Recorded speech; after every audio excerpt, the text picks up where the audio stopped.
नमस्कार, आप देख रहे हैं आज तक आपके साथ मैं हूं अंजना ओम कश्यप। आज बात राजनीति की होगी। आप भी सोच रहे होंगे वैसे तो हम सरयू तट पर हैं, अयोध्या में हैं, भव्य दीपावली दीपोत्सव आप देख रहे हैं, लेकिन इसी के साथ साथ बात सियासत की भी होगी क्योंकि महाराष्ट्र में चुनाव है, क्योंकि झारखंड में चुनाव है और क्योंकि उत्तर प्रदेश में 9 सीटों पर उपचुनाव है। और बीते दिन ही मुख्यमंत्री योगी आदित्यनाथ ने भव्य दीपोत्सव के बीच सुर छेड़ दिया है अयोध्या में कि मथुरा और काशी को भी तैयार रहना चाहिए। उन्होंने कहा हमने जो अयोध्या से वादा किया था वो वादा तो पूरा किया, अब बारी अयोध्या की है, अयोध्या साबित करे। तो आखिर क्या कह रहे थे मुख्यमंत्री योगी आदित्यनाथ, और क्या ये हिंदुत्व बटेंगे तो कटेंगे, हिंदुओं एक हो जाओ, ये वाली पॉलिटिक्स कुछ हद तक चलेगी महाराष्ट्र में, झारखंड में या फिर उत्तर प्रदेश के 9 सीटों वाले उपचुनाव पर? क्योंकि विपक्ष तो कहता है आप तो फैजाबाद की सीट ही हार गए। लेकिन इन सब के बीच आप सभी को दीपावली की ढेरों शुभकामनाएं। आपकी जिंदगी में तरक्की, खुशहाली, जो कुछ आप चाहें वो सब आए। और इसी के साथ आइए चर्चा की शुरुआत करते हैं, क्योंकि आज तो हम बात करेंगे राजनीतिक पार्टियों की कि उनकी क्या ख्वाहिशें और कितनी ख्वाहिशें पूरी होंगी चुनावी नतीजों में। देखिए, ये भी आपको तय करना है। आपके लिए धन, विकास, तरक्की भगवान तय करेंगे, लेकिन आप इन पार्टियों के लिए उनकी तरक्की तय करने वाले। तो महाराष्ट्र में सबसे पहले आपका परिचय खास मेहमानों से जो हमारे साथ इस चर्चा में शामिल हो रहे हैं। 2 खास मेहमान हमारे साथ यहाँ पर स्टूडियो में हैं। आशुतोष जी वरिष्ठ पत्रकार हमारे साथ हैं, संगीत रागी जी राजनीतिक विश्लेषक के तौर पर हमारे साथ जुड़ रहे हैं। लेकिन जो राजनीतिक मेहमान हमारे साथ हैं उनका परिचय जल्दी से करवा दे। शहजाद पूनावाला जी राष्ट्रीय प्रवक्ता भारतीय जनता पार्टी के हमारे साथ जुड़ गए हैं। अतुल लोंढे पाटिल साहब प्रवक्ता कांग्रेस पार्टी के जुड़ गए हैं। आनंद दुबे जी प्रवक्ता शिवसेना यूबीटी उद्धव ठाकरे गुट के जुड़ गए हैं। हमारे साथ शरद गुट के एनसीपी के महेश चौहान हैं। हमारे साथ सुसीबेन शाह जो कि शिंदे गुट की हैं, शिवसेना की सुसीबेन शाह जुड़ गई हैं। और ब्रिजमोहन श्रीवास्तव जी अजित पवार गुट के एनसीपी। अब तो हमारे दर्शक भी अभ्यस्त हो गए कि जब बात महाराष्ट्र की होगी तो एक पार्टी, 2 तो उसके रिप्रेजेंटेटिव होंगे, एक शिंदे गुट, एक उद्धव गुट, एक अजीत गुट, एक शरद पवार गुट। बहरहाल सबसे पहले हम सी वोटर के कुछ आंकड़े आपके सामने रखना चाहते हैं कि इस दीपावली पर जनता क्या सोच रही है। हालांकि अभी भी कुछ दिन तो बचे ही हैं वोटिंग में, लेकिन लोगों की क्या राय है। तो सबसे पहला जो हमने सवाल पूछा, सी वोटर का ये सर्वे है। सी वोटर के इस सर्वे में सबसे बड़ा मुद्दा महाराष्ट्र की जनता की नजरों में क्या है, तो सबसे बड़ा मुद्दा बेरोजगारी है उनकी नजर में। 25% कहते हैं किसानों की समस्या, 19% महंगाई, 16% 12% कह रहे हैं बिजली पानी सड़क, और 6% कह रहे हैं महिला सुरक्षा उनके लिए बड़ा मुद्दा है। तो यहां पर सबसे बड़ा टेक अवे है कि रोजगार, बेरोजगारी, रोजगार के साधन, ये सबसे बड़ा मुद्दा महाराष्ट्र में भी बनता हुआ दिख रहा है। हालांकि 1/4% लोग जो इस पूरे सर्वे में शामिल हुए उन्होंने बेरोजगारी को मुद्दा बताया है। महाराष्ट्र के नए मुख्यमंत्री के तौर पर वो किसको देखना चाहते हैं, ये सवाल बहुत दिलचस्प है, क्योंकि एक तरफ है उद्धव ठाकरे जो कि पहले मुख्यमंत्री थे बीजेपी के साथ, फिर रिश्ते खराब हुए, फिर वो अलग हुए, उसके बाद से एकनाथ शिंदे अलग चले गए, अब शिंदे साहब मुख्यमंत्री हैं। और एकनाथ शिंदे ने कहा कि कोई बेटा होने से राजा नहीं बनता, जनता जिसे चाहती है उसे कुर्सी सौंपती है। तो जनता की नजर में बेस्ट सीएम कौन? महाराष्ट्र के नए मुख्यमंत्री के तौर पर सबसे आगे एकनाथ शिंदे 27.5% वोट के साथ, लगभग 5% वोट पीछे है उद्धव ठाकरे। देवेंद्र फडणवीस 11% के साथ, शरद पवार 6% के साथ, अजित पवार 3% के साथ। अब इस पर ज्यादा परेशान उद्धव ठाकरे को होना चाहिए या देवेंद्र फडणवीस को होना चाहिए, ये भी अपने आप में एक दिलचस्प स्टोरी है। क्योंकि देखिए, एक वक्त पर देवेंद्र फडणवीस, और मुझे पिछड़ा चुनाव ही याद है जब अलग अलग कोनों में हम लोग जा रहे थे, देवेंद्र फडणवीस सबसे लोकप्रिय मुख्यमंत्री के तौर पर सामने थे। लेकिन अब एकनाथ शिंदे के मुख्यमंत्री के साथ वो डेप्यूटी के तौर पर काम कर रहे हैं, और ऐसा लगता है कि यहां पर भी लोकप्रियता वाली कुर्सी भी शिंदे साहब ले जा रहे हैं। अगला सवाल, शिंदे सरकार से आप कितने खुश हैं?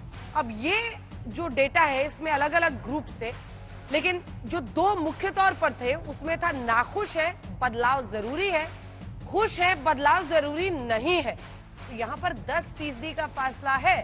51% कह रहे हैं कि हम नाखुश हैं, बदलाव जरूरी है, और 41% है जो कह रहे हैं खुश हैं, बदलाव जरूरी नहीं है। ये शिंदे सरकार के लिए परेशानी का सबब हो सकता है। सी वोटर के इस सर्वे में। हालांकि वो लोकप्रियता के पैमाने पर सबसे लोकप्रिय सीएम दिख रहे हैं, लेकिन सरकार के कामकाज से 10% के फासले से लोग मान रहे हैं कि वो नाखुश है और बदलाव जरूरी है। सरकार के विकास का काम कैसा है, जब ये प्रश्न हमने लोगों से पूछा तो यहां पर फिर शिंदे साहब बाजी मार ले जाते हैं। यहां पर लगभग 52.5% कह रहे हैं कि अच्छा काम है, एवरेज कहने वाले, औसत कहने वाले 21.5% हैं और खराब कहने वाले 23% लोग हैं। ये दिलचस्प नंबर है। लोकप्रियता में शिंदे साहब आगे, काम विकास का कैसा है उसमें आगे, लेकिन नाखुश है, सरकार बदलना है, बदलाव जरूरी है, ऐसे लोग ज्यादा कह रहे हैं। तो ये नंबर थोड़ा कॉन्ट्रडिक्टरी लगता है, लेकिन इंटरेस्टिंग है कि काम में विकास का काम कैसा चल रहा है तो ठीक है, लेकिन जब बात बदलाव की आती है तो लोग पैशनेटली कहते हैं कि नहीं, हम नाखुश है, बदलना है। वर्तमान विधायक को क्या फिर से चुनेंगे, जब ये प्रश्न, देखिए आपने देखा होगा हाल के चुनाव में किस तरह से लोग अपने अपने कैंडिडेट्स को बदलते हैं। हालांकि अगर आप महायुति में देखें तो बहुत ज्यादा, महाविकास अघाड़ी में अजित पवार ने तो अपने ज्यादातर कैंडिडेट्स को फिर से उतार दिया मैदान में। तो विधायक को फिर से चुनेंगे, हाँ कहने वाले 51% है, नहीं कहने वाले 30% है। ये दिलचस्प है, यहाँ पर एंटी इनकम्बेंसी वैसी नहीं दिखती है आशुतोष जी। ये इंटरेस्टिंग है क्योंकि ज्यादातर जगहों पर आप जाइए तो मेन लीडरशिप के लिए अगर लोगों के दिल में कोई जगह होती भी है तो विधायक, सांसद से बहुत बड़े नाराज दिखते हैं आपको, यहाँ विधायक तो काम नहीं करता है। लेकिन यहाँ पर आपको ऐसा नहीं दिख रहा है। 51% लोग कह रहे हैं कि अपने वर्तमान विधायक को वो फिर से चुनेंगे। चुनाव में कौन से मुद्दे प्रभावी हैं, ये सवाल जब हमने आप लोगों से पूछा, देखिए दोनों को आप अलग से समझिए, क्योंकि हमने पूछा था सबसे बड़ा मुद्दा उनके लिए क्या है और हमने चुनाव में कौन से मुद्दे सबसे ज्यादा प्रभावी।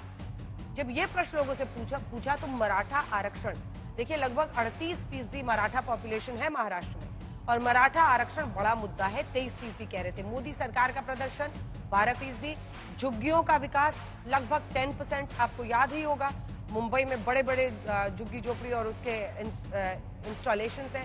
सरकारी अस्पताल 8% लोग कह रहे हैं। राज्य सरकार के काम 7% लोग कह रहे हैं कि ये प्रभावी होंगे, ये मुद्दे प्रभावी होंगे। जनता के मुद्दे में बेरोजगारी है, लेकिन ये मुद्दे असर डालेंगे ज्यादा, ये लोगों का मानना है कि मराठा आरक्षण की इशू होगा और उसके बाद से मोदी सरकार का प्रदर्शन। और इस सीक्वेंस में आप देख रहे हैं राज्य की कौन सी योजना आपको वोट दिलाएगी। जब ये पूछा गया कि राजनीतिक पार्टियों कौन से योजनाएं आपको पता है, कौन सी योजनाएं वोट दिलाएंगी, तो उन्होंने लाडकी बहन योजना को सबसे ज्यादा 45% वोट दिया। महाशेतकारी को 15% लोग कह रहे हैं। ज्योतिबा फुले जो जन आरोग्य योजना है उसको लगभग 7.5% और ज्योतिबा फुले के, और फिर लेक लाडली 4%। आखिरी सवाल जो सी वोटर सर्वे में है, अजित पवार साथ ना होते तो बीजेपी का प्रदर्शन क्या अच्छा होता। ये बहुत दिलचस्प है क्योंकि देखिए पिछली बार अगर सबसे खराब परफॉर्मेंस दोनों ही अलायंसेस में किसी एक पार्टी की रही तो वो थी अजित पवार की पार्टी। और ऐसे में कई लोग ये मानने लगे कि महायुति के लिए, बीजेपी के लिए, एकनाथ शिंदे के लिए क्या अजित पवार बहुत बड़ा बैगेज साबित होंगे। तो जनता भी यही मानती है कि अजित पवार अगर साथ ना होते तो बीजेपी का प्रदर्शन बेटर होता, इससे अच्छा होता।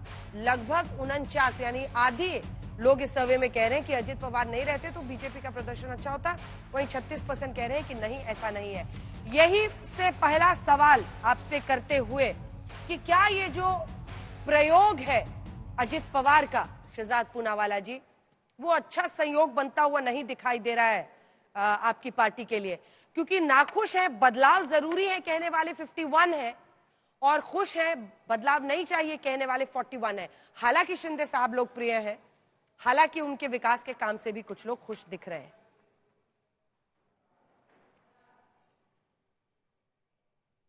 तो दिवाली की हार्दिक शुभकामनाएं सभी पैनलिस्ट को भी और सभी दर्शकों को भी और आपको भी अंजना जी।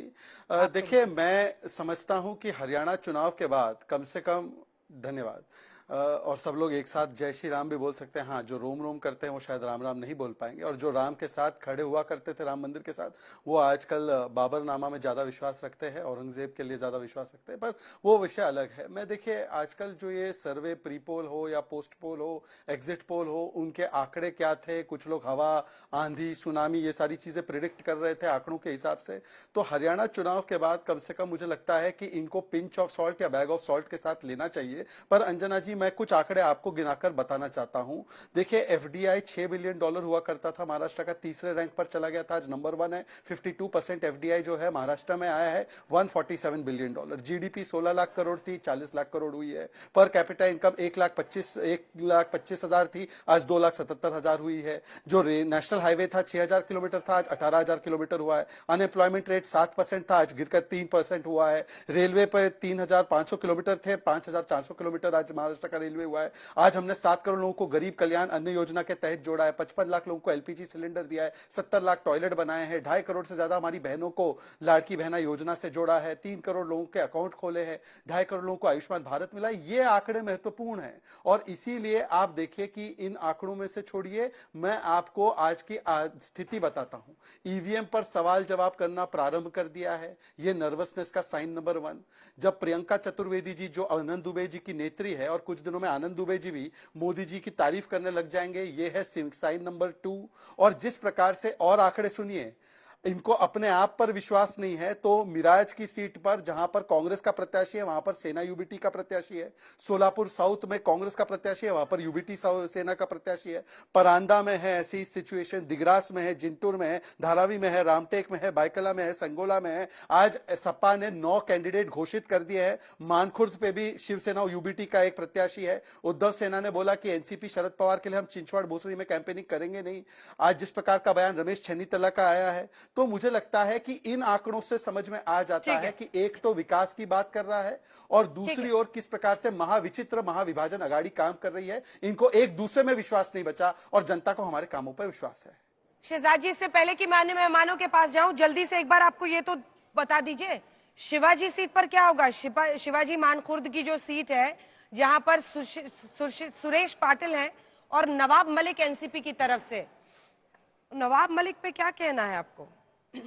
एक सेकंड आपको रोक रही हूं, मुझे बताया जा रहा है साहिल जोशी हमारे सहयोगी इस वक्त हमारे साथ, रुके।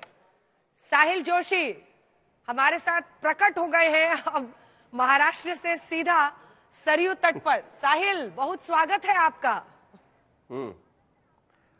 थैंक यू सो मच, धन्यवाद। तो अयोध्या नगरी में सरयू तट पर आशुतोष, संगीत रागी और साहिल जोशी के साथ अब मैं मौजूद हूं। साहिल, हमने कुछ नंबर्स दिखाए। देखिए, ये इस तरह के सर्वे सिर्फ मूड एक भांपने के लिए कुछ एक डायरेक्शन देते हैं। हालांकि ये भी एक सच्चाई है कि जो एक्सेस माई इंडिया का सर्वे था, वो बार बार हमें बीजेपी के जितने भी स्पोक्सपर्सन आते हैं वो याद दिलाते हैं। लेकिन फिर भी मतलब बहुत दिलचस्प है। क्या आपको भी लगता है कि ऐसा ही कुछ आपको भी समझ में आ रहा है? क्योंकि अगर मुद्दा सबसे बड़ा देखें तो बेरोजगारी दिखती है, लेकिन एकनाथ शिंदे की लोकप्रियता उद्धव ठाकरे से कहीं आगे चली गई है। वहीं सरकार को बदलने में ज्यादा लोग विश्वास रखते हैं, लेकिन विकास के काम से ज्यादा लोग खुश दिख रहे हैं। क्या आपको भी ऐसा लगता है? क्या शिंदे की लोकप्रियता सबसे बड़ा फैक्टर बन सकती है इस बार महाराष्ट्र में? देखिए, एक्स फैक्टर तो वही होगा कि एकनाथ शिंदे जो 2022 में महाराष्ट्र में आए थे, मुख्यमंत्री बन गए, मतलब मुख्यमंत्री बन गए पहली बार, तब तक एकनाथ शिंदे का एज अ लीडर अराइवल ही नहीं हो पाया था। और अभी 2.5 साल के बाद उनका अप्रूवल रेटिंग हमको यहां पर दिखाई दे रहा है, जो 28% तक पहुंचा है, जो सी वोटर का ये सर्वे हमको दिखा रहा है। लेकिन दूसरी तरफ उद्धव ठाकरे जो 2.5 साल तक मुख्यमंत्री नहीं रहे, वो करीब 22% तक हमको यहां पर दिखाई दे रहा है।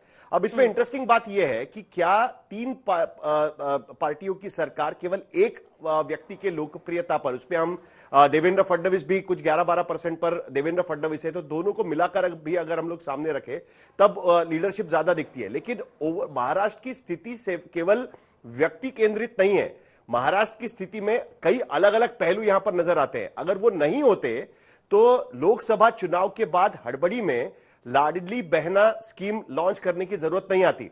और जिस तरीके से फटाफट वो स्कीम का डिलीवरेंस हुआ है जमीन पर साहिल, क्या बिल्कुल इस स्कीम का बज है? बिल्कुल बज है,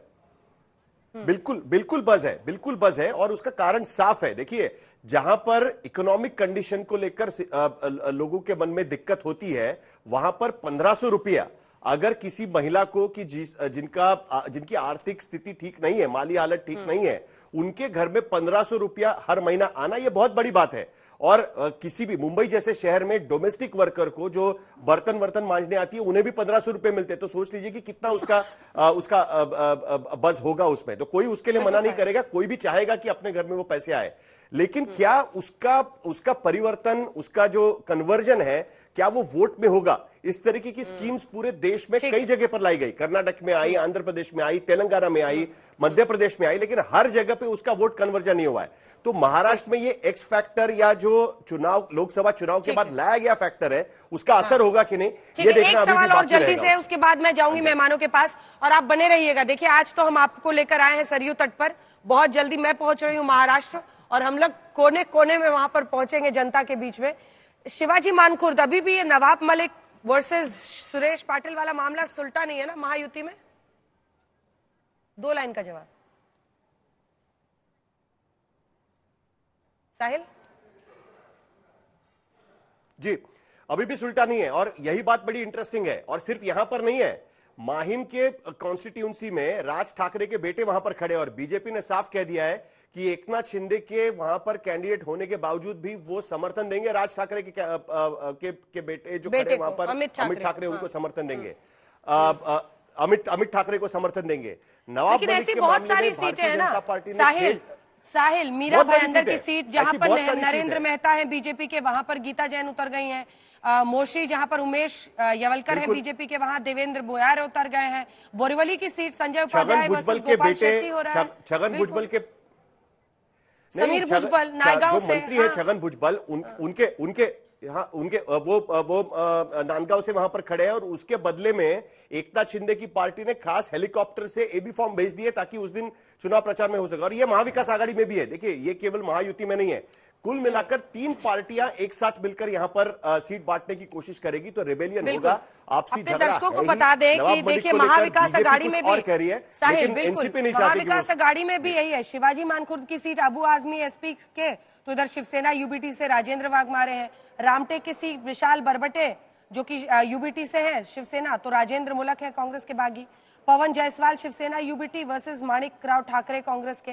परांडा की सीट रंजीत पाटिल शिवसेना यूबीटी, राहुल मोटे हैं वहां एनसीपी के। सोलापुर दक्षिण देखिए, अमीर पाटिल है शिवसेना यूबीटी के, दिलीप माने। ये तो लंबी चर्चा, लेकिन अब आप बने रहिए साहिल हमारे साथ, और किसी से आपको सवाल पूछना हो या कुछ इंटरेक्शन करना हो, आप हाथ उठाइएगा, हम फौरन आपके पास आएंगे। आप लगातार लाइव स्क्रीन पर आज हमारे साथ को एंकर यहाँ पर बने हुए हैं। शहजाद पूनावाला जी, शिवाजी मानखुर्द, नवाब मलिक, क्या हुआ? क्या अजित पवार अभी से आंखें तरेर रहे हैं? आपकी बात नहीं सुनी उन्होंने? मैं देखिए अंजना जी, बिल्कुल स्पष्टता से बोलना चाहता हूं कि हम लोग नवाब मलिक के विरोध में हैं। उस सीट पर न केवल हम लोग कैंपेनिंग नहीं करेंगे, बल्कि हमारा अधिकृत वहां पर प्रत्याशी बुलेट पाटिल, सुरेश पाटिल जी है, उनके साथ हम लोग मिलकर वहां पर नवाब मलिक को हराएंगे। हमको लगता है ये निर्णय गलत है। अभी 2-3 दिन बाकी है। मेरे सहयोगी भी बैठे हैं एनसीपी अजित पवार फैक्शन से, उनसे हम लोग बंद कमरे में, पर 10 सेकंड केवल चाहता हूं अंजना जी, केवल 10 सेकंड। मैंने तो स्पष्टता से आपको भाजपा की प्रतिक्रिया और पोजीशन बता दी है, परंतु जो अबू आजमी ने, उसका वीडियो है ये, जो नवाब मलिक की पैरवी कर रहा है। याकूब मेमन की जमानत हो गई होती तो शायद, और ये याकूब मेमन की पैरवी करने वाला अबू आजमी, जो कि इनके साथ आज चुनाव लड़ रहा है एमवीए के साथ, मैं चाहता हूं कि एक बार स्पष्टता से एनसीपी शरद पवार कहे कि हम अबू आजमी के साथ नहीं हैं, हम अबू आजमी के खिलाफ है। एक बार ये लोग कह दे, जिसने बाला साहेब ठाकरे जी को गालियां दी थी, वो अबू आजमी को इन्होंने मातोश्री में बुलाया था। जिन लोगों को बाला साहेब ठाकरे जी क्या बोलते थे कि झुकते हैं वो सोनिया के सामने, आज उनके साथ मिलकर चुनाव लड़ते हैं। तो मुझे लगता है कम से कम ये लोग हमें ना सिखाए, ये लोग अपना भूमिका बांधने का काम करें। ठीक है, आनंद दुबे जी जवाब दीजिए। वो कह रहे हैं बाला साहब ठाकरे के ही परिवार से आप हैं, ऐसे में उद्धव ठाकरे जी की पार्टी अबू आजमी के साथ लड़ रही है और उस पर वो स्पेसिफिकली घेर रहे हैं। अंजना जी नमस्ते, आपको, आपके सभी दर्शकों को दीपावली की हार्दिक शुभकामना। आपको भी। देखिए, जब व्यक्ति के पास हार सामने खड़ी दिखाई देती है ना, तो व्यक्ति बेचैन हो जाता है, विचलित हो जाता है। अभी आपने ही अपने सर्वे में बताया कि सबसे बड़ा जो मुद्दा है वो है बेरोजगारी का, उसके बाद सेकंड नंबर का मुद्दा है किसान का, नौजवान का। आज हमारे बच्चों के जो रोजगार थे वो दूसरे राज्य चले गए, उसके भारी भरकम उद्घाटन भी हो गए। दिल पे पत्थर रख के आंसू बहा रहे हैं हमारे नौजवान कि ये लाखों नौकरियां हमें मिल सकती थी, लेकिन ये भारतीय जनता पार्टी के अहंकारी प्रवक्ताओं को नहीं दिखाई देगा। केवल बटेंगे तो कटेंगे, केवल हिंदू मुसलमान, केवल अबू आजमी। अरे हमने तो कभी अबू आजमी की आलोचना नहीं की। जिस प्रकार आपके नेताओं ने दाऊद इब्राहिम का गुर्गा कहा था नवाब मलिक को, और वही अजीत दादा पवार आपके साथ सिस्टम में बैठे हैं, ये नूरा कुश्ती किसको दिखा रहे हैं शहजाद भाई? किसे बरगलाना चाहते हैं? किसे अफवाह में फैलाना चाहते हैं? आपको सच्चाई बतानी चाहिए कि हाँ ये हमारी नूरा कुश्ती है। एक बंद कमरे में उनको पुचकारेगा तो दूसरा मंच पे ललकारेगा। ये ठीक है। बहुत पुरानी आदत है आपकी। और सुनिए, आपकी इस भी आदत पूरी से आप लिस्ट है। जीतने वाले नहीं है। अरे प्रभु, इसी शिवाजी अंजना मानकुर्द जी। की सीट पर आपकी भी तो पूरी लिस्ट है। नहीं, अबू अंजना आजमी के जी। साथ लड़ रहे हैं। अंजना जी, आप ही हमारे- बताएं। अरे सुनिए ना, आप ही तो सबसे ज्यादा बड़े लूजर दिख रहे हैं सर दुबे जी। एक सीट नहीं, यूबीटी की, ये वाली शिवाजी मानकुर्द, ये रामटेक वाली सीट, ये भी आपके विशाल बरबटे के सामने राजेंद्र मुलक है। दिग्रस की सीट जहां पर आपके ही पवन जायसवाल के सामने माणिकराव ठाकरे हैं। आप ही की तो 1 2 3 4 5 6, ये जो 7-8 सीटें हैं महाविकास अघाड़ी की, उसमें 7 तो आप ही की है जहां पर कोई ना कोई खड़ा हो गया है महाविकास नहीं, अघाड़ी से। हमारी अरे जो उद्धव ठाकरे, 5-6 चलिए इस डेटा में उद्धव ठाकरे की लोकप्रियता जो फिसल रही है शिंदे साहब के सामने, इस पर आपका क्या कहना है? क्योंकि शिंदे साहब तो यही कहते हैं कि राजा ये नहीं तय करेगा कि कौन किस घर में पैदा हुआ, जनता तय करेगी। एक नेता जो 2.25 साल पहले मुख्यमंत्री था, 2.25 वर्ष से मुख्यमंत्री नहीं है, वो भी 23% लोकप्रिय है। और एक व्यक्ति जो 2.25 वर्ष से मुख्यमंत्री है, जिसके हाथ में सारे संसाधन है, पूरी सरकार का सिस्टम है, अपने आप को डबल इंजन की सरकार कहता अतुल जी। है, पूरी दिल्ली की महाशक्ति साथ में है, वो केवल 3% ज्यादा लोकप्रिय है। इसका मतलब ठीक है, लोकप्रियता मैं लौट का रही आधार मैं क्या अब है? लौट रही हूँ। क्या शहजाद जी है? थोड़ा रुक जाइए, बहुत मेहमान है, सब बस इंतजार ही करें। अतुल साहब जल्दी से आपसे एक प्रतिक्रिया, क्योंकि यहाँ पर जब हम चेहरों की बात करते हैं तो मतलब कोई कांग्रेस पार्टी की तरफ से नहीं है। सबसे ज्यादा सेंचुरी पार सीटों पर आप ही लड़ रहे हैं 102, बाकी सबको आपने 100 से कम ही में समेट दिया है। ऐसे में क्या स्थिति दिखाई देती है और एकनाथ शिंदे की लोकप्रियता सबसे ज्यादा दिख रही है? अतुल जी। सबको दीपावली की बहुत बहुत शुभकामनाएं। आपको भी। सबको मेरा बहुत बहुत राम राम।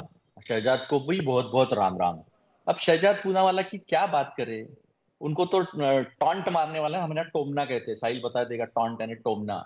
तो उन्होंने कह दिया, लेकिन उन्होंने ये नहीं बताया कि इकबाल मिर्ची के साथ वाले प्रफुल्ल पटेल की 151 करोड़ की प्रॉपर्टी, केवल प्रॉपर्टी नहीं छोड़ी, तो उन्होंने सांसद भी बना दिया। फिर दाऊद को भी पिक्चर में लेकर आए, और दाऊद का गुर्गा जिसके कहते हैं वो चुनाव में है, और मैं दावा करता हूँ 4 तारीख को शाम को फिर बैठेंगे हम, वो भी चुनाव में रहेंगे और ये कुछ नहीं कर पाएंगे। और इन्हें इतनी ही इन्हें चिढ़ है और ये सही में मानते हैं इस बात को, तो हटा दे अजीत पवार के साथ ये अपनी गठबंधन जो है वो तोड़ दे और दिखा दे कि ये सही मायने में मुद्दों के साथ में है। ये मुद्दों के साथ में तो है नहीं है। और कॉन्ट्राडिक्शन देखो किस तरह का है। उद्योग जिहाद चला है हमारे यहाँ क्रिमिनल लव जिहाद चला है, और हमारे यहाँ रोजगार जिहाद चला है। कैसे चला है? तो हमारे यहाँ 10 लाख करोड़ के प्रोजेक्ट जो है छीन कर लेकर गए, और हमें वहां से उंगली दिखा रहे थे परसों बड़ौदा से। कौन? देश के प्रधानमंत्री। टाटा एयरबस का प्रोजेक्ट जो मेरे नागपुर का था, इतना बड़ा मिहान का कार्गो हब का प्रोजेक्ट है, जिसके ऊपर काफी वायदे किए थे, देवेंद्र फडणवीस ने किए थे, गडकरी जी ने किए थे, वो प्रोजेक्ट हमारा चला गया और चुनाव के बीच उन्होंने उसका उद्घाटन किया है। और मैं शहजाद से ये भी बात पूछना चाहूंगा, जिस जिन्ना ने इस देश का विभाजन किया उसको राष्ट्रवादी का, उसके मजार पर जाकर उसको राष्ट्रवादी कहने वाले अडवाणी जी के साथ कैसे है? और इनकी तो एक कैसेट जो है खुद की मोदी जी के बारे में कि ये कैसे हिंदू नहीं है, कैसे 4 धाम की यात्रा नहीं की है, ये भी सब जनता के सामने इनके विचार जो है वो सुप्रिया जी ने तो रख ही दिए थे। तो मुझे एक बात समझ में नहीं आती कि 2.5 करोड़ लाडली बहना को अगर ये 1,500 रुपए देने की नौबत है 7.5 साल की इनकी सत्ता के बावजूद, तो 13 करोड़ की जनता में कम से कम 2.5 करोड़ इंटू 4, यानी एक परिवार को 4 सदस्य 4 यूनिट में गिना, एक यूनिट को 4 सदस्यों में गिना जाए तो समझ लो 10 करोड़ जनता को तो इन्होंने गरीब करके रखा है। ये तो खुद ही जो छाती बढ़ा के बताते कि 80 करोड़ लोगों को हम 5 किलो अनाज देते थे, तो यहाँ ये परिस्थिति है। 21 लाख करोड़ पे छोड़ा था, 40 लाख करोड़ बढ़े, तो इन्फ्लेशन जोड़ दो आप, आज लोगों की थाली जो है वो 89% से ज्यादा बढ़ चुकी है। हर जगह इन्फ्लेशन बढ़ा है क्योंकि रिजर्व बैंक तुम्हारा रेपो रेट कम नहीं कर पा रहा है। तो ये सारी चीजें जो है वो सामने जो है स्पष्टता से दिखाई देते हैं। वेदांता फॉक्सकॉन प्रोजेक्ट हमारा चला गया, हमारा बर्ड ड्रग का प्रोजेक्ट चला गया, और गुजरात के सामने ये कुछ कह नहीं पाते हैं। क्योंकि ठीक है। इनकी हिम्मत नहीं है कि सामने खड़े नहीं। एक मुद्दा मेरा और अहम है कि अदानी को बेचने के लिए सेल्समैन का काम यहाँ पे देश के प्रधानमंत्री कर रहे हैं। धारावी की 1080 एकड़, वो मुंबई की जमीन टेंडर को मिस अप्रोप्रिएट करके इन्होंने जिस तरह से दी है, साल्ट पैन की जमीन दी है, धारावी की जमीन दी है, सब कुछ जो है वो अदानी को देने का काम जो है इस महाराष्ट्र में चल रहा है, जिसके लिए कभी इनको माफ नहीं करेंगे। अडवाणी का जवाब दे, इकबाल मिर्ची का जवाब दे, सांसद बना दिया है प्रफुल्ल पटेल को, और उनकी जमीन जो उनका बिल्डिंग है सीजीआई वो भी छोड़ दिया है, निकाल दिया है। शहजाद जी रुक जाइए, अभी सारे सवाल इकट्ठा हो रहे हैं, एक साथ जवाब दीजिएगा। अभी सूजी बहन जी, छोटा छोटा मैं प्रतिक्रिया सबसे जानती हूँ। सूजी बहन शायद जल्दी से आपके पास आते हुए, देखिए एकनाथ शिंदे, क्योंकि अभी महाविकास अघाड़ी की तरफ से जितना आक्रमण उनके ऊपर होगा वो यही होगा कि देखिए इन्होंने हमारे साथ धोखा कर दिया। और लाडली बहन जो योजना है उसमें भी अब सवाल यही है ना कि आप करें तो योजना, वो करे तो रेवड़ी, आप करें तो ये उत्थान कर रहे हैं आप, लेकिन ये इस बात का भी तो प्रमाण है कि विकास में इतने लोग पीछे छूट गए जिनको आपको हर महीने पैसे देने पड़ रहे हैं या मुफ्त अनाज देना पड़ रहा है। सभी को दिवाली की हार्दिक शुभेच्छा और साल मुबारक और जय श्री राम सभी को। मैं इतना ही कहना चाहूंगी कि मैंने क्या किया, उसने क्या किया, उसने क्या किया। हमारे सीएम, आदरणीय सीएम एकनाथराव जी शिंदे क्यों सबसे अव्वल नंबर पर है? क्योंकि वो विकास की बात कर रहे हैं, विश्वास की बात कर रहे हैं। हमने जो सेटबैक मिला हमें लोकसभा में, हमने सोचा, हमने देखा कि कौन से मुद्दे पर है और हमने ग्राउंड पर जाके काम किया। फिर वो रोजगार मेला हुआ हो, 1,51,000। अब सुन लीजिए, बीच में मत बोलिए, सबकी मैंने भाषण और सरमन सुने हैं। 1,51,000 हमने लोगों को रोजगार दिया है। गरीबों की हाउसिंग स्कीम 10 to 15% बढ़ी है। आप जानते हैं Maharashtra is going towards urbanization. सबसे ज्यादा लोग सिटीज में रहते हैं और वहां अव्वल मुद्दा होता है हाउसिंग का, तो हमने उसके पर भी काम किया हो। क्लस्टर डेवलपमेंट हो, SRA स्कीम हो, सब चीज हमने कामयाबी करके दिखाई है। और तीसरी बात जो उन्होंने जो घिसी पिटी वही बात कर रहे हैं कि उनको सब रोजगार चला गया, इन्वेस्टमेंट चली गई। Let me tell you this, today we have the highest FDI। और आपने क्या किया, अघाड़ी ने क्या काम किया? सब डिले करने का, सबको मेट्रो को 8 महीने डिले कर दिया, which costs the exchequer 14,000 crore. किसके पैसे थे ये? Same thing Vadhavan port नैसर्गिक ऐसा इट्स अ नेचुरल पोर्ट, वहां सबसे बड़ी ship can dock inside. So therefore ये सारे काम हमने किए हैं। और लाड़की बहन, समझ लीजिए आप, लाड़की बहन इज अ फ्लैगशिप प्रोग्राम हमने इंप्लीमेंट किया। काफी सारे सरकार आप देखेंगे, कर्नाटक को हो, तेलंगाना हो, अनाउंस किया, लेकिन हमने रिकॉर्ड टाइम में इंप्लीमेंट करके दिखाया। इंप्लीमेंट करना, घोषणा करना बहुत इजी है। और इसी को हमारे उत्तर प्रदेश की भी जब पिछली बार विधानसभा चुनाव हुए थे तो हम लोगों ने देखा था कि जमीन पर पहुंची हुई योजनाएं बहुत डिसाइसिव साबित हुई थी। साहिल नहीं अंजना, एक चीज उस पैमाने पर लाड़की योजना का असर हो सकता है? बोलिए। नहीं, मेरा कहने का मतलब यह है कि जो सवाल इस सर्वे में पूछा गया था वो ये पूछा गया था कि आपको सरकार की कौन सी स्कीम, सरकार ने दी हुई कौन सी स्कीम ज्यादा आपको अहमियत वाली लगती है या फिर ज्यादा उसका असर हो सकता है। उसमें लाडली बहना 42% लोग कह रहे हैं कि वो उसका असर सबसे ज्यादा रहेगा, ये वो कहा जा रहा है। लेकिन इंटरेस्टिंग बात इसमें यह है, क्योंकि हम लोग चीफ मिनिस्टरियल फेस में या किसका फेस बहुत ज्यादा असरदार है, जिसपे एकनाथ शिंदे का रेटिंग सबसे ज्यादा दिखा रहे हैं, उसमें अगर हम लोग देखें तो सबसे ज्यादा रेटिंग दरअसल इस बात का है कि नहीं बता सकते कि कौन किसका चेहरा ज्यादा बेटर है। अगर आप देखें उसमें तो कई सारे नाम उसमें दिखाई देंगे, लेकिन सबसे ज्यादा रेटिंग 26 to 28% का रेटिंग जो है वो महाराष्ट्र की जनता नहीं बता पा रही है कि किसका चेहरा सबसे बेस्ट रहेगा। 2019 के बाद महाराष्ट्र की राजनीति में जो उथल पुथल हुआ है, उसके बाद ये बहुत इंटरेस्टिंग चीज है कि कोई जनता कह नहीं पा रही है कि भाई ये एक फेस होना चाहिए हमारे पास या ये फेस नहीं होना चाहिए। ये कंफ्यूजन वाले जो लोग हैं ना, ये बहुत ज्यादा असरदार होंगे इस चुनाव में। ये यहां पर साफ साहिल कंफ्यूजन वाले लोग हैं या कई राज्यों में चुनावों के दौरान हम लोग सफर करते हैं और अलग अलग राज्यों में भी मैं पहुंचती हूँ। कुछ राज्य ऐसे हैं जिनका ये कैरेक्टर होता है, वहां पर लोग किसी का नाम लेने से हिचकिचाते हैं। तो क्या ये वाकई फेंस पर बैठे लोग हैं या मन में है लेकिन खुलकर बोलने से बचते हैं? देखिए, इसी तरीके के सर्वेज हम लोग ने किए थे लोकसभा चुनाव के पहले, और लोकसभा चुनाव में भी, सिर्फ लोकसभा चुनाव के पहले नहीं, इंडिया टुडे ग्रुप का मूड ऑफ द नेशन सर्वे जो हर 6 महीने में आता था, महाराष्ट्र की स्थिति क्या है वो हर उस मूड ऑफ द नेशन सर्वे में हमको दिखाई देती। और हमने जनवरी 2023 में प्रेडिक्ट किया था कि शिवसेना और बीजेपी को थर्ड पार्टनर की जरूरत पड़ेगी, और जून 2023 में, जुलाई 2023 में थर्ड पार्टनर के रूप में अजीत पवार इस अलायंस में शामिल हुए। तो अरिथमेटिक सुधारने के लिए अजीत पवार इस अलायंस में शामिल हुए हैं। तो ये लड़ाई अरिथमेटिक के साथ साथ केमिस्ट्री की भी रहेगी, और उस केमिस्ट्री में किसका चेहरा ज्यादा बेटर है वो कहना बड़ा मुश्किल होगा इस बार। और इसी की वजह से महाराष्ट्र की जनता काफी हद तक अनडिसाइडेड यहां पर हमको नजर आती है, सर्वे में खास करके। ठीक है आशुतोष जी, आपको क्या समझ में आ रहा है जब ये सारा डेटा आप देखें? सबसे स्ट्राइकिंग डेटा आपके लिए क्या है? नहीं, मुझे तो एक बात को हैरानी होती काफी कि अगर मुख्यमंत्री जी पॉपुलर हैं तो 51% लोग क्यों कह रहे हैं कि भाई बदलाव जरूरी है। अब ये डेटा की एनोमली है। अब इसमें किस डेटा पर मैं भरोसा करूं, किस डेटा पर भरोसा न करूं, ये अपने आप में चिंता की बात हो सकती है। लेकिन निश्चित तौर पर ये जो अगर गैप 10% का नहीं होता, अगर गैप 2% का होता है या 3% का होता तो मैं मानता। 10% का गैप है, 51% लोग कह रहे हैं कि बदलाव जरूरी। देखिए, महत्वपूर्ण सवाल आज की तारीख में महाराष्ट्र के अंदर क्या है कि महाराष्ट्र पिछले 1-1.5 सालों के अंतर्गत इकोनॉमिक डेटा के ऊपर पिछड़ा है। जो पर कैपिटा इनकम असली डेटा होती है, तो जीडीपी ग्रोथ ले लिया, पर कैपिटा इनकम। पर कैपिटा इनकम का मतलब क्या है कि हर आदमी के पास कितनी तनख्वाह है। हाँ। पर कैपिटा इनकम के लेवल पर अगर आप देखिए तो महाराष्ट्र जो है वो स्लिप किया है, वो 5वें नंबर से 6ठे नंबर पे चला गया है। इसमें तेलंगाना, कर्नाटका, हरियाणा, तमिलनाडु और गुजरात, ये 5 स्टेट आज की तारीख में महाराष्ट्र से आगे है, और महाराष्ट्र 5वें नंबर से फिसल के 6ठे नंबर पे गया है। अगर ये कोई किसी तरीके की बात करता है तो पर कैपिटा पर कोई वोट करता है इस कंट्री नहीं, पर कैपिटा मतलब हमारी आय कितनी घटी कितनी बढ़ी, वो तो मैं समझ रही हूँ। मैं ये कह रहा हूँ, अगर आप भी राजनीति लंबे वक्त से कवर कर रहे हैं, as a journalist, as a politician, क्या ये वोट के इश्यूज होते हैं? आदमी के आज की तारीख में क्या है, महंगाई बढ़ रही है, बेरोजगारी आपने देखा सबसे ऊपर है।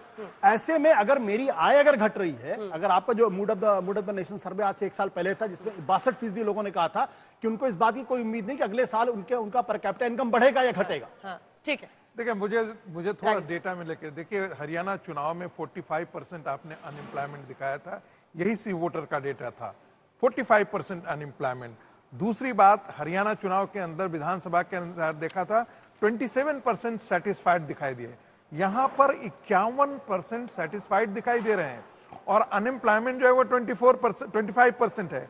तो मुझे इस डेटा में थोड़ा सा गड़बड़ झाला, एक इंटरनल कंट्राडिक्शन दिखाई दे रहा है। पसंद आ रहा होगा नहीं, शिंदे जी वाला बहुत इंटरेस्टिंग डेटा है। दुख दे रहा है फडणवीस से नीचे। शिंदे जी वाला डेटा इंटरेस्टिंग है। उसमें ज्यादा इंटरेस्टिंग हमको ये इस बात का लग रहा है कि उद्धव ठाकरे, जिनको आज के दिन में मुस्लिम लोग भी वोट कर रहा है, पसंद कर रहा है, इसका मतलब है कि हिंदुत्व के साथ जो है आज के दिन में उद्धव ठाकरे के साथ लोग नहीं है, वो शिंदे के साथ है। शिवसेना का असली वारिस जो है इस डेटा से कम से कम, हालांकि मैं फिर मानता हूं, एक बात समझने वाली बात है, और भारतीय जनता पार्टी के लिए निश्चित तौर पर चिंता की बात है कि जो पार्टी लोकसभा के चुनाव में 26% वोट लेकर आती है, 26% वोट, अब नेक्स्ट जो है वो 17% कांग्रेस पार्टी है, 9% का गैप है, उस पार्टी का नेता मुख्यमंत्री की दौड़ में 3 नंबर पर है, वो भी 11% पे।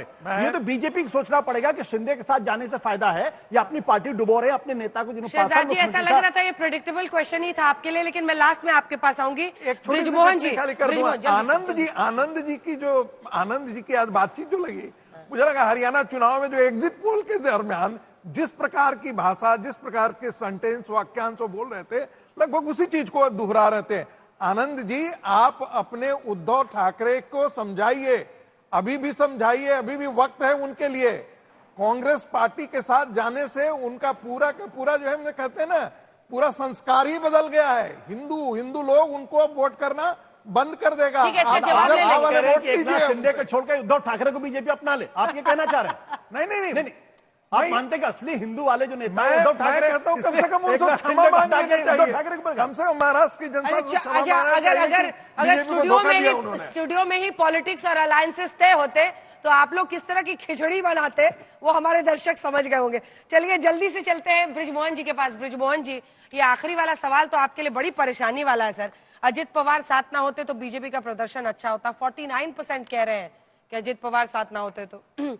अजित दादा को कई लोग कमजोर कड़ी मान रहे हैं महायुति में, और ये नवाब मलिक से क्या फैसिनेशन है अजित दा का? दीपावली की शुभकामनाओं के साथ अंजना जी, देखिए मैं बात कहना चाहता हूं, अजित दादा पवार राष्ट्रवादी कांग्रेस पार्टी महाराष्ट्र में एक राजनीतिक शक्ति के रूप में है, और उसको इग्नोर करना मैं सोचता हूं कि शायद महाराष्ट्र में किसी भी राजनीतिक दल के लिए संभव नहीं है। इस बात को बिल्कुल, ये सर्वे है, सर्वे से मैं इनकार नहीं करता, सर्वे के अपने तरीके रहते हैं, लेकिन जमीनी हकीकत को भी हम लोग जानते हैं क्योंकि जमीन पे हम लोग काम कर रहे हैं। जहां तक बात आपने नवाब मलिक साहब की बात की, तो उसके पहले मैं ये बताना चाहता हूं कि ये जो योजनाओं की बात चली, खासतौर से लाड़की लक्ष्मी योजना के लिए, कि हमारे एक साथी ने कहा कि हड़बड़ी में किया, तो मैं स्पष्ट कर दूं कि लोकसभा के चुनाव के पहले ही इसकी तैयारी हम लोग कर रहे थे, लेकिन चूंकि इसमें एक लंबा समय लगना था, महाराष्ट्र में लगभग 2.5 से 3 करोड़ महिलाओं का रजिस्ट्रेशन होना था, उसके लिए पूरा सिस्टम तैयार करना था, उसको तैयार करने में कुछ समय लगा। इसी बीच में चूंकि लोकसभा का चुनाव आ गया, तो इसको हम लोगों ने उसके बाद लागू किया है। ये हड़बड़ी में किया हुआ मुद्दा नहीं है। नवाब मलिक जी के बारे में मैं बिल्कुल स्पष्ट करना चाहता हूं, नवाब जिस दिन हम लोग एनडीए के साथ गए, उस दिन भी नवाब मलिक साहब हम लोगों के साथ थे, और ये बात सबों को मालूम थी। एनडीए के दोनों जो घटक दल हैं, भारतीय जनता पार्टी और एकनाथ शिंदे साहब को ही मालूम था कि नवाब मलिक साहब हम लोगों के साथ हैं, और उस समय भी वो विधायक थे। तो मैं सोचता हूं कि ये ऐसी कोई छुपी हुई बात नहीं थी। तो जो एक सिटिंग एमएलए है, उनको टिकट देना है, और चूंकि हम लोगों को जो आवंटन हुआ है, जो हम लोगों ने बैठ के तय किया कि हम 53 सीटों पे चुनाव लड़वाएंगे, उसके अंतर्गत एक नवाब मलिक साहब का भी नाम हम लोगों ने अपने पास रखा था। ये बात सच है कि बीजेपी लगातार नवाब मलिक साहब के लिए उस समय भी उन्होंने कहा था, वो बीच में भी इस प्रकार की बात चली थी, पर मैं ये मानता हूं कि इसको हम लोग बैठ के रिजॉल्व कर लेंगे। इस पे कोई बहुत बड़ा मुद्दा नहीं है। महायुति में किसी भी प्रकार का ना तो असंतोष है, ना एक दूसरे को लेकर किसी को, शहजाद जी, बात की बात है, वो तो सीधा टीवी पे बैठ के कह रहे हैं कि आपको पता ही था वो हमारे विधायक है, तब आपने हमको गले लगाया था। नवाब मलिक पर तो ओपन डिफेंस है अजित पवार पार्टी का।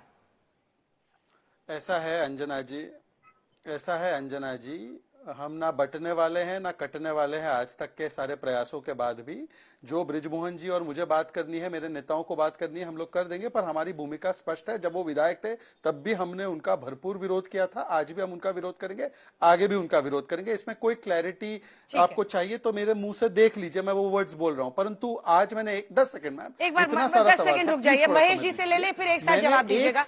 महेश जी से एक रिएक्शन ले लूं, फिर एक साथ जवाब दीजिएगा। महेश जी, मैं आऊंगी आपके पास लास्ट में। महेश जी, हाँ, ब्रिजमोहन जी सिर्फ एक लाइन में जवाब, एक लाइन में ब्रिजमोहन जी, टाइम खत्म हो गया। बिल्कुल ये बात सच है, महायुति के तीनों जो नेता हैं, परिपक्व राजनेता हैं, तीनों बैठेंगे और तय कर लेंगे कि इस मामले में क्या करना है। किसी प्रकार की कोई नाटफाकी नहीं आएगी, हर कॉन्स्टिट्यूएंसी से एक ही उम्मीदवार खड़ा होगा, ये आप पक्का समझिए। ठीक है, जल्दी से एनसीपी शरद गुट के महेश जी देखिए, यहाँ पर आपकी भी पूरी महाविकास अघाड़ी को हम देख रहे हैं, बहुत सारी सीटें हैं जहां पर लोग डबल खड़े हो गए हैं, लेकिन अगर हम लोकप्रियता के पैमाने पर देखें तो शरद पवार 6% पर है। हालांकि अजित पवार से तो डबल ही है, लेकिन फिर भी मतलब आप लोग हमेशा दम भरते हैं कि मराठा नेता के तौर पर सबसे बड़े लोकप्रिय नेता वही हैं, और सीएम वाला पत्ता तो अभी आप लोगों ने खोला नहीं है। तो ऐसे में क्या माने, शरद पवार 6% के साथ, एक बार दिखा दीजिए ग्राफिक्स, 6% के साथ नंबर 4 पर है। देखिए अंजना जी, सबसे पहले तो आप सभी को और आपके दर्शकों को दिवाली की हार्दिक शुभकामनाएं। और साहिल के साथ हमें भी अगर आप शरीर तौर पर लेके जाती तो हमें भी बहुत अच्छा लगता। चलिए, अभी ये शहजाद पूनावाला जी ने जो दावे किए विकास के, और उसके बाद उनके को पैनलिस्ट, उनके जो महायुति के हैं, उन्होंने लड़की बहन के बारे में बात की। इसके बावजूद अगर लोकसभा चुनाव में महाराष्ट्र की जनता इन्हें आसमान दिखाती है, और अभी सी वोटर सर्वे जो आपने दिखाया उसमें 51%, एक मिनट बीच में मत बोलिए प्लीज, इसमें 51% लोगों को बदलाव चाहिए। तो इसका मतलब क्या होता है? और एकनाथ शिंदे जी को अगर 23.5% जनता मुख्यमंत्री के रूप में देखना चाहती है, तो फिर 150 सीटें बीजेपी क्यों लड़ रही है? तो बीजेपी की कितनी जे वादे कर रही है वो इतने खोखले वादे हैं, और इसीलिए वो डर गए हैं। सुनिए एक बात, इसीलिए डर गए हैं, इनको पता है कि विकास के मुद्दे पर ये वोट नहीं मांग सकते, इसीलिए ये बटेंगे तो कटेंगे ये नारा लगा रहे। अभी एक ही सवाल है मेरा यहाँ पर कि अगर जाति प्रांत हमारे सबसे पॉपुलर सीएम है, एक मिनट, जाति, भाषा, प्रांत और धर्मों के आधार पर बंटवारा नहीं होना चाहिए, ये सभी देशवासियों को अगर कोई कहे, सभी धर्मियों के लोगों को अगर कोई कहे, तो हम उनसे सहमत है। भारत की जनता ने एकजुट रहना चाहिए, तो ही भारत सुरक्षित रहेगा। लेकिन सिर्फ एक धर्म के लोगों को अगर कोई अपील करता है कि बटेंगे तो कटेंगे, तो मेरा शहजाद जी से एक सवाल है, बहुत सवाल उठेंगे इस पर। शहजाद जी, आपको मैं पूछना चाहता हूँ इस चैनल के माध्यम से, आप इस चैनल की ऑडियंस को भी बता दें और जनता को भी बता दें कि आप हिंदुओं को जब कहते हैं कि बटेंगे तो कटेंगे, तो क्यों कटेंगे, क्यों बटेंगे और क्यों कटेंगे, कैसे कटेंगे और कौन काटेगा, ये आप जनता को आज बता दीजिए। टाइम खत्म हो रहा है। अतुल जी सिर्फ दो लाइन में, जल्दी से 2 लाइन बोलिए, फिर जवाब देंगे शहजाद। अंजना जी ये तो बड़ा अन्याय है। अभद्र युति है ना, अभद्र युति जो ऑडियो नीचे कर दीजिए। अभी सामने दिख गया, अभद्र युति का सामने दिख गया, ब्रजमोहन जी क्या कह रहे हैं और शहजाद जी क्या कह रहे हैं। तो शहजाद जी बटेंगे तो कटेंगे किसके हाथ से? तो अदानी के हाथ से कटेंगे, ये महाराष्ट्र की जनता जानती है और लोकसभा में दिखा दिया है। और दूसरी बात, हर बार एनालिसिस में 27% दिखाते हो आप बीजेपी को और 17% कांग्रेस को। तो कांग्रेस 17 सीटें लड़ी थी और 11 सीटें कांग्रेस से ज्यादा बीजेपी लड़ी थी, और बीजेपी को हमने विदर्भ में और मराठवाड़ा में, पश्चिम महाराष्ट्र में धूल चटाई थी। और आज तो CSDS का सर्वे साहिल ने मराठी में किया है, उसमें उन्होंने बताया है कि मराठवाड़ा और पश्चिम महाराष्ट्र और विदर्भ तीनों जगह आज के तारीख में उनके खुद के सर्वे में पीछे चल रहा है। शहजाद जल्दी से जवाब दीजिए सबकी बातों। कई सारे सवाल है, मैं आपसे केवल 40 सेकंड अनइंटरप्टेड रिक्वेस्ट कर रहा हूं। जहां तक अडानी का सवाल है, अतुल जी पहले अपने रेवंत रेड्डी को बोलो 100 करोड़ का चेक ना ले, उनको बोलो 12,000 करोड़ का MOU ना करे। आशुतोष जी ने जो आंकड़े पर कैपिटा इनकम के गिनाए हैं, मैं चुनौती देता हूं, उनके आंकड़े गलत है। मेरे पास 2012 से लेकर 2024 के आंकड़े हैं। एक ही time per capita income Maharashtra का गिरा था, वो था जब उद्धव ठाकरे जी सत्ता में थे। 1,89,000 से 1,82,000 हुआ था, आज 2,77,000 है, बड़ा है। एनीवेज मैं बीच में नहीं जाना चाहता, मेरा समय समाप्त हो जाएगा। तीसरी बात मैं पूछना चाहता हूं, प्लीज मैडम अंजना जी, मैंने आपसे रिक्वेस्ट किया था, आप हिंदुस्तान टाइम्स की रिपोर्ट पढ़ते रहिए। अंजना जी मेरा संरक्षित समय, मैं आपसे रिक्वेस्ट कर रहा हूं, मैंने किसी के बीच में नहीं बोला। Please madam, I request you Anjana ji. Anjana ji, जो लोग उद्योग जिहाद की बात कर रहे हैं उनसे पूछिए एक बार, अंजना जी उनसे पूछिए एक बार कि फॉक्सकॉन का प्रोजेक्ट कब गया? उद्धव ठाकरे के जमाने में गया।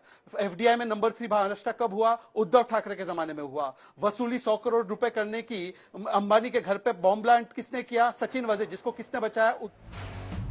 वक्त इतने की इजाजत देता है तो ये सरयू तट, लेकिन यहीं से हम लोगों ने महाराष्ट्र के चुनाव पर अच्छी खासी बहस कर ली। आप सभी का बहुत धन्यवाद, सबको बहुत बहुत शुभ दीपावली, खूब खुशियां आए आपकी जिंदगी में। साहिल, नजारा आपने भव्य देखा, हमारे दर्शकों ने आपको देखिए महाराष्ट्र से सीधा देख लिया सरयू तट पर।